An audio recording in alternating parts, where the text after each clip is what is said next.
You're in the hospital, so you weren't using it anyway. I need a place to live. My sister Wendy said this without a trace of guilt. In her hand was a half-eaten delivery pizza, and her greasy fingers grazed the armrest of my pristine white Italian leather sofa. I leaned heavily on my crutches, staring at her in disbelief. When I had forced my way through the discharge procedure and dragged my bandaged body back to the apartment, what awaited me wasn't tears of reunion or a warm bowl of soup. It was my sister, occupying my space as if it were hers, and a scene of utter chaos. My living room, my workspace, and my sanctuary was desecrated. The indirect lighting I had meticulously arranged for filming purposes had been casually moved, and Wendy's underwear was hanging above it. On the marble coffee table sat a can of soda with no coaster underneath and a pile of cigarette butts. Wendy, do you even realize what you're saying? My voice trembled with anger. Come on, Kristen, she sighed, exasperated. You were in the hospital because of the accident. An empty $3,000 a month apartment is a waste, right? Mom and Dad even said, when Kristen's gone, you should take care of the place, Wendy. Gone? Were they expecting me to die? Their first thought when I returned from a life-threatening traffic accident was to claim my apartment. But this was my family. And in the days leading up to this hopeless scene, I would never forget the time I had been crushed by a metal monster on the highway, fighting alone in the dark. That night, I had finished a client meeting and was exhilarated after a major contract was signed. My influencer career, and my brand Kristen Style, which promoted minimalist, sophisticated interiors, was about to expand nationwide. I gripped the steering wheel, listening to the rhythmic patter of the wipers, mentally planning my next video. Maybe I'll talk about the lighting changes in the next room tour. That thought was cut off forever by the blinding headlights from the right. There was no time to hit the brakes. The impact was overwhelming. The world flipped upside down. Glass rained into the car, and my consciousness was sucked into darkness. Kristen, can you hear me? I awoke to a distant, rhythmic electronic beep. The sharp smell of antiseptic mixed with blood hit my nose. I forced my heavy eyelids open. My vision was blurry white. Kristen! A warm, large hand enveloped my cold one. As my vision began to focus, I saw Aaron's face. Usually calm and unflappable, he, as an IT CEO, never even raised an eyebrow at server crises. But then his hair was disheveled. There were dark circles under his eyes, and he looked utterly exhausted. Aaron? Thank God. Thank God. He pressed my hand to his forehead, whispering in a trembling voice. You were unconscious for 2 whole days. 2 days? I struggled to comprehend the situation with my foggy mind. Just then, the door clicked open, and an older man in a white coat entered. It was Dr. Brown, my attending physician. Ms. Hansen, you're awake. It was a very serious accident, but you're incredibly lucky. After checking my condition, he adjusted his glasses awkwardly and hesitated to say, Ms. Hansen, actually, right after you were brought in, we verified your identity and contacted your family multiple times. My family? The words made me gasp under the oxygen mask. The heart monitor beeped prematurely for a moment. Doctor, my family, then it hit me. I had completely cut ties with my family a year ago, blocked their calls, and changed my address. As I was starting to succeed as an influencer, they constantly demanded money, saying things like, pay the car loan or cover Dad's debt. But I had forgotten to update my emergency contact. The old information remained. Father, Richard Hansen. Because of my oversight, the doctors had followed the protocol and called the first contact listed. Guilt gripped my chest, as though I had summoned the ghosts of my past with my own hands. Did they come? When I asked, Dr. Brown shook his head with a pained expression. Our staff called 12 times in total. We left messages explaining, your daughter is in critical condition. But he paused as if choosing his words carefully. There was one time we managed to reach your mother. She said, I'm busy right now. I have to comfort Wendy because she's heartbroken. I can't deal with this. Kristen is probably exaggerating anyway. I had no words.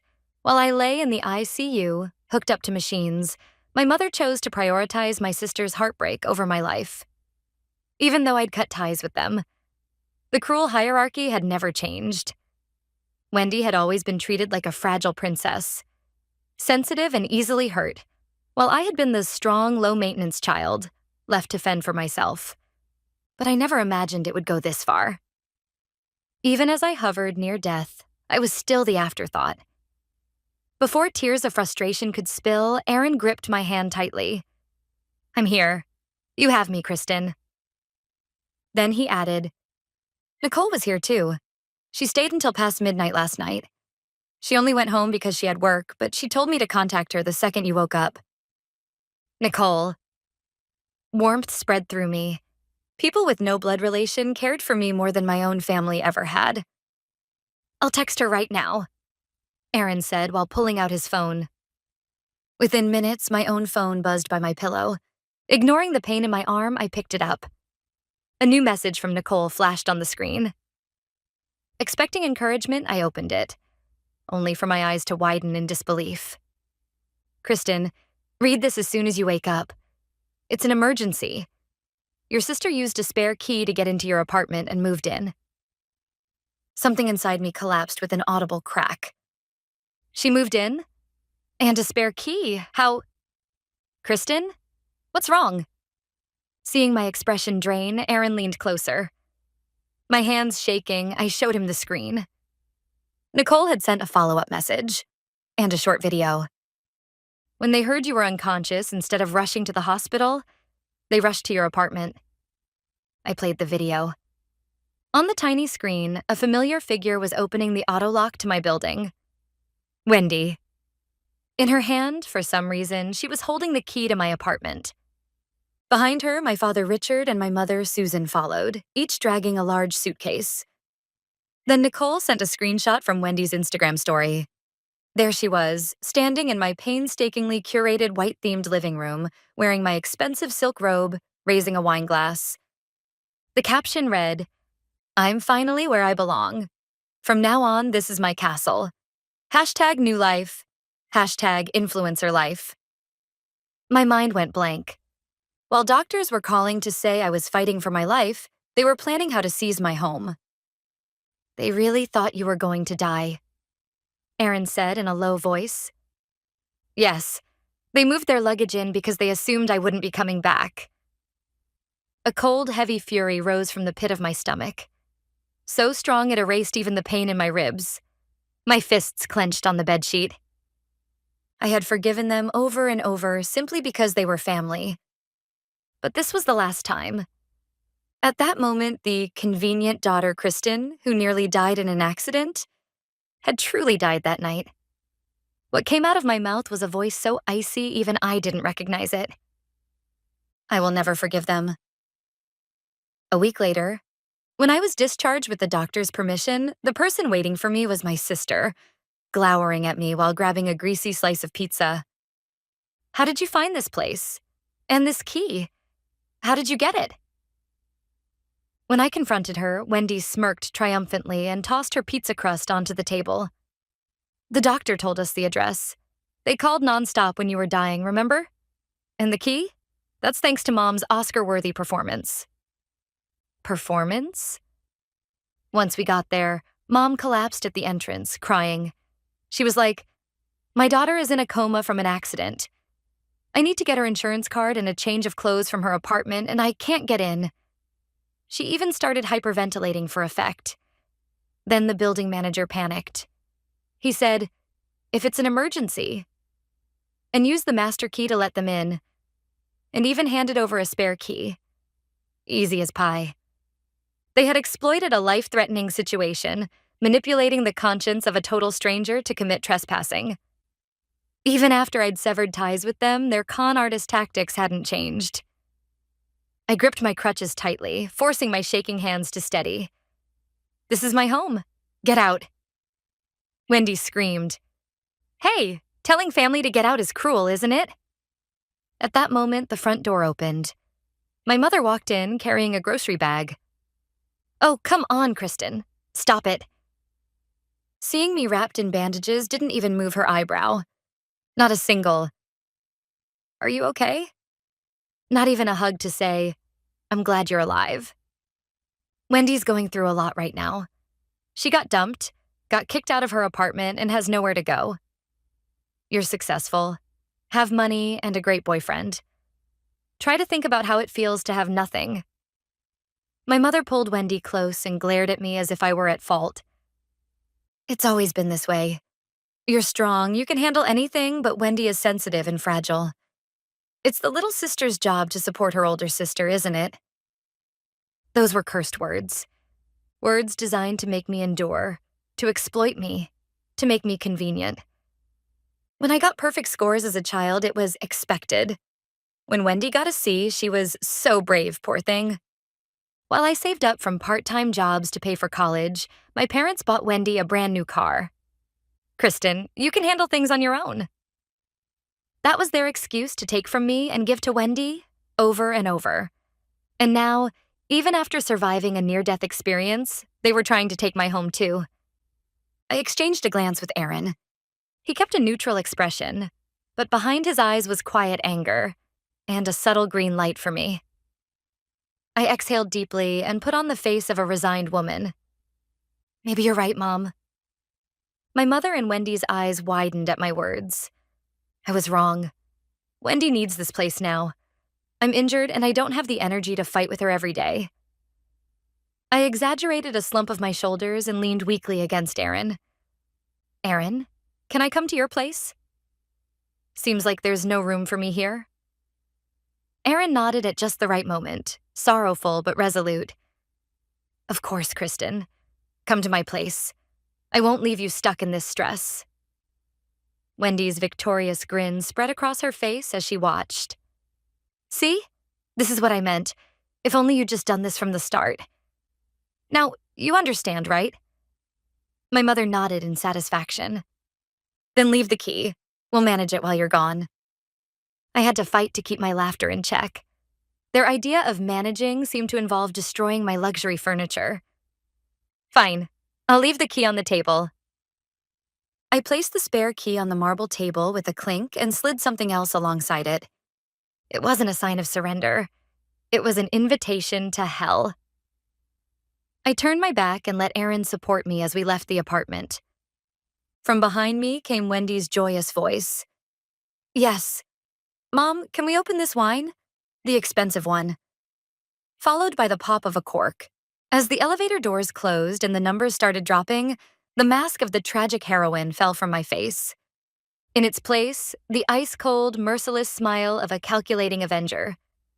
Once in Aaron's car, I opened my laptop in the passenger seat. Are you sure? This is a pretty bold move, he asked, gripping the wheel. Yes, they need a lesson in reality. Parasites who live off other people's money need to feel the chill when their host is gone.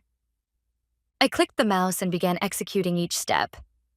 First, electricity. My apartment was all electric with a state-of-the-art smart home system. Lighting, air conditioning, hot water, everything ran on electricity. Security systems, too. I logged into the utility provider's portal and chose immediate service termination.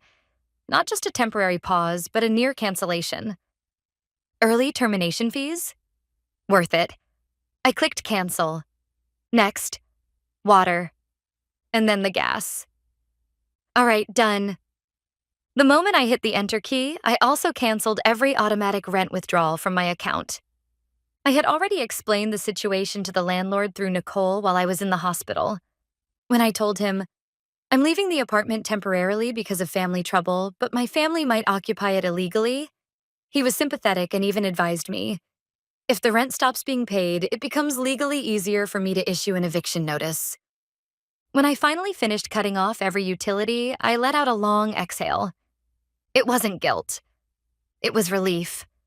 Relief from finally setting down the heavy burden of family that I had carried for so many years. You did great, Kristen. Aaron placed his hand over mine. How about I grill the best steak tonight at my place? To celebrate your discharge and the start of your new life. Yes. That sounds wonderful. Let's open some red wine too. The really good one. I wondered what would happen in my apartment from then on. Just imagining it made the steak taste even better. A few days later, while I was drinking coffee on Aaron's terrace, my phone buzzed. It was Wendy. Hey, the electricity won't turn on. What's going on? Fix it right now. I set my cup down and looked at the notification. I didn't open it. Aaron glanced at me with concern. You okay? Perfectly. I feel great. I smiled. The show is just getting started.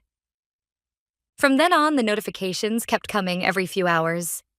There's no hot water, so I can't shower. I'm sweaty and disgusting. All the ice cream in the freezer melted. This is your fault. Hey, don't ignore me. How can you let your sister suffer like this? Each time her screams reached me as text, my heart only grew colder. And the next day at noon, things escalated even further. Apparently frustrated that I wouldn't respond at all, this time my father began calling. Every 10 minutes. Relentlessly. I put my phone on the table and stared at the incoming call. The screen displayed Dad. There was a time when seeing that word made my stomach twist. He's going to ask for money again.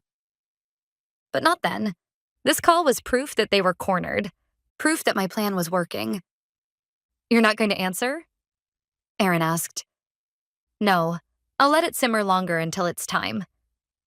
I stabbed a fork into my salad. They will be even more desperate, more panicked, until they expose their true nature completely. Then I can finish them off legally, with no loose ends. My prediction was right. That evening, my father finally left a voicemail. A decisive piece of evidence.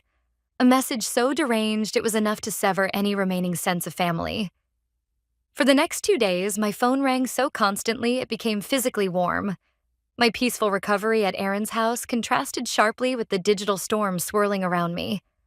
My notification center was overflowing with insults and begging from my family.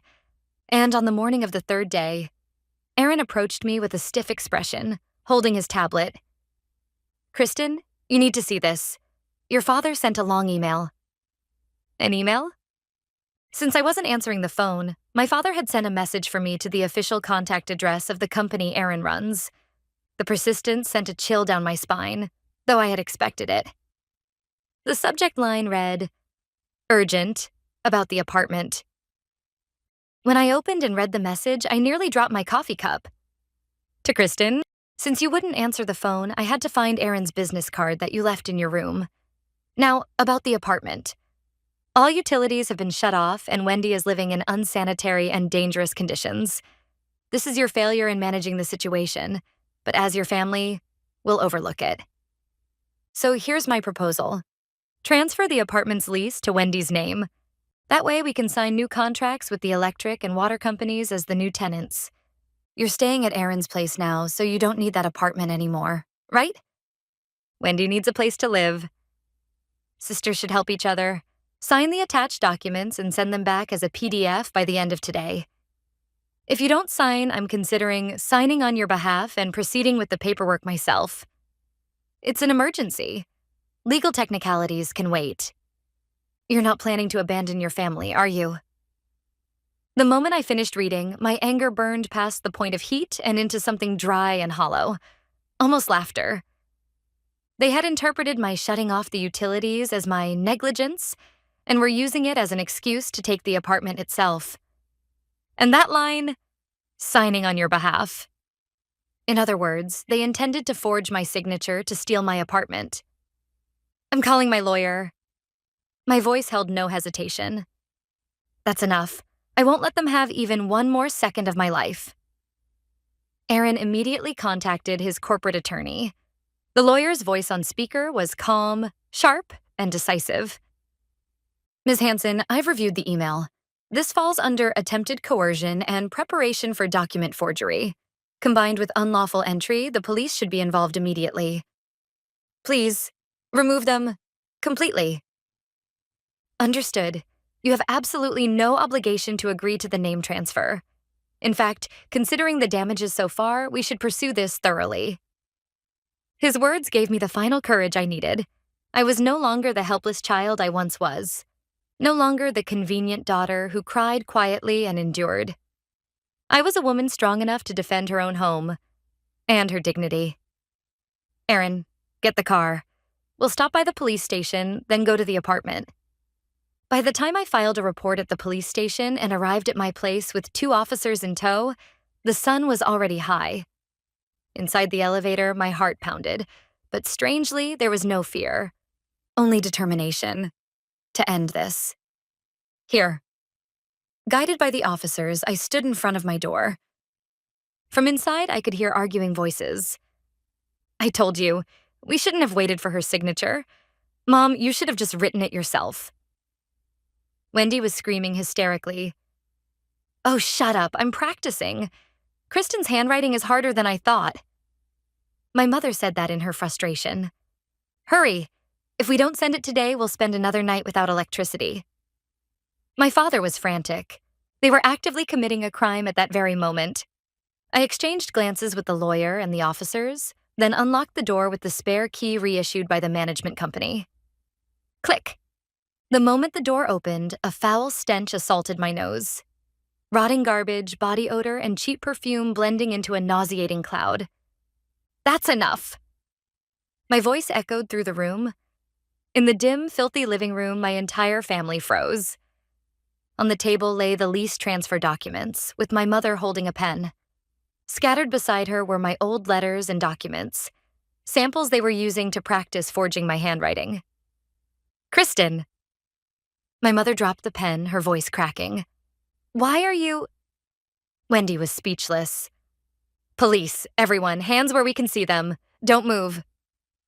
The officers stormed in behind me, shouting. My father crumpled onto the sofa in shock. What is this? The police? What you are doing is attempted forgery of a private document and unlawful occupation. The lawyer stated coldly. No, we're family. She let us stay. My father protested, face flushed. That's right. Kristen, say something. You let your sister stay because she had nowhere else to go. My mother cried, reaching for me. But Erin stepped in front of me, blocking her. I did not let you stay. I said that clearly, from behind Erin's back. I told you to get out. You ignored me, destroyed my belongings, and now tried to steal my property by forging my name. You are not my family anymore. You're just thieves. My father stammered, desperate. Thieves? What are you saying? You left documents saying you'd give it to us. My mother shrieked as well. Yes, I was just being kind and trying to sign the documents you forgot. The moment I heard that, a cold smile spread across my face. The documents they were talking about? That was part of my plan. It was to drive them into committing a crime. It wasn't just about kicking them out. I needed to ensure, legally, that they would never be able to interfere in my life again. Not just simple trespassing. These were major crimes. Forgery of a private document and attempted fraud. That was why, on the day I left the apartment, I had Nicole create a fake document titled Apartment Lease Transfer Agreement and left it behind, deliberately. Yes, I left it on purpose. What?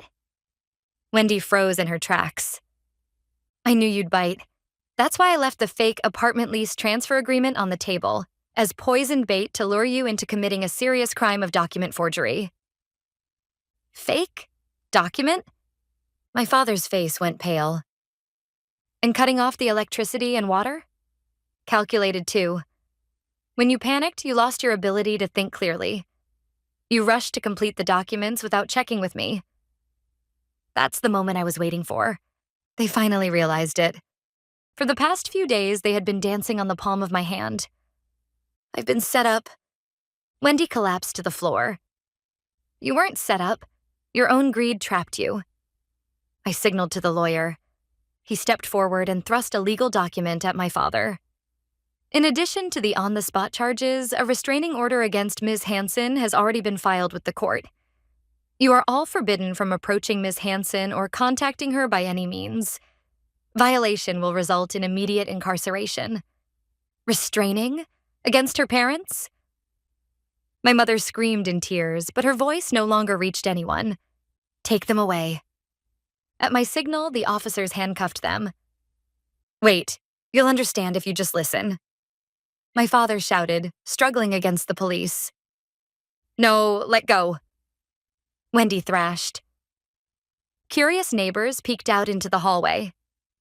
There, my family was being led away, handcuffed, reeking, and utterly humiliated. Kristen, you ungrateful failure. My mother's scream was cut off as the elevator doors closed. After they left, the apartment was silent. I stood in the middle of the living room looking down at the filthy carpet. No tears came. Instead, there was a refreshing sense of liberation, as if the heavy lead weight that had been in my chest for years had finally shattered. It's over. Yes, it's over. Aaron wrapped an arm around my shoulders.